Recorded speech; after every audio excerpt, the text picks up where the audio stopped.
ಹೆಂಡತಿ ಗಂಡನ ಕಾಲು ಒತ್ತೋದ್ರಿಂದ ಗಂಡ್ ಮಕ್ಳಿಗೆ ಆಯಸ್ಸು ಆರೋಗ್ಯ ಮತ್ತೆ ಸಂಪತ್ತು ಸಮೃದ್ಧಿ ಆಗತ್ತಂತೆ. ಹೆಣ್ಮಕ್ಳು ಮುಂಗಾಲಿ ಬಂದು ಶುಕ್ರ ದಶೆ ಇರುತ್ತಂತೆ. ಅದಕ್ಕೆ ಶ್ರೀ ಮಹಾಲಕ್ಷ್ಮಿ ಯಾವಾಗಲೂ ವಿಷ್ಣು ಪಾದನ ಒತ್ತಾ ಇರ್ತಾರೆ. ಯಾಕಂದ್ರೆ ವಿಷ್ಣು ಪರಮಾತ್ಮ ಯಾವಾಗಲೂ ಲಕ್ಷ್ಮೀ ದೇವಿಗೆ ತಥಾಸ್ತು ತಥಾಸ್ತು ಅಂತ ಇರ್ತಾರಂತೆ. ಹಾಗಾಗಿ ನಾನು ಕೂಡ ನಮ್ಮ ಮನೆಯವರಿಗೆ ಕಾಲು ಒತ್ತಾ ಇದ್ದೀನಿ. ಪಾಪ ಅವರಿಗೆ ಹುಷಾರಿರಲಿಲ್ಲ ಅದರಿಂದ. ಆದ್ರೆ ಲಕ್ಷ್ಮೀ ದೇವಿ ನಿಜವಾಗ್ಲೂ ಒಲಿತಾರಂತೆ ಗಂಡನ ಸೇವೆ ಮಾಡೋದ್ರಿಂದ. ನೀವು ಕೂಡ ನಂತರನೇ ಗಂಡನ ಸೇವೆ ಮಾಡಿ ಆ ಲಕ್ಷ್ಮೀ ದೇವಿನ ಒಲಿಸ್ಕೊಳ್ಳಿ. ಇಮ್ಯಾಜಿನ್ ಮಾಡಿ, ಇದು ಗಂಡು ಆಮೇಲೆ ಇದು ಹೆಣ್ಣು. ಈ ಸೊಸೈಟಿಯಲ್ಲಿ ಸೊ ಎಲ್ಲ ಅಂದರೆ ಎಲ್ಲ ಗಂಡು ಮಕ್ಕಳೇ ಪುರುಷರೇ ಪ್ರಧಾನ ಅಂದರೆ ಆಗಿದ್ದರೆ ಪುರುಷರೇ ಪ್ರಧಾನ.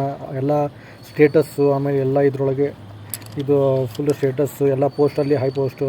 ಸೊ ಇದ್ದವ್ರು ಇವ್ರೇನು ಮಾಡ್ತಾರೆ, ಈಗ ಇವ್ರಿಗೆ ಅಪ್ರೆಸ್ ಮಾಡಬೇಕು. ಸೊ ಈ ಅಪ್ರೆಸ್ ಮಾಡಬೇಕಂದ್ರೆ ಅವ್ರಿಗೆ ಹೊಡೆದು ಮಾಡಲಿಕ್ಕಾಗಲ್ಲ. ಸೊ ಇವ್ರೇನು ಸ್ಟಾರ್ಟ್ ಮಾಡ್ತಾರೆ, ಕತೆ ಹೇಳಲಿಕ್ಕೆ ಸ್ಟಾರ್ಟ್ ಮಾಡ್ತಾರೆ, ಅಂದರೆ ದೇವ್ರ ಕತೆ.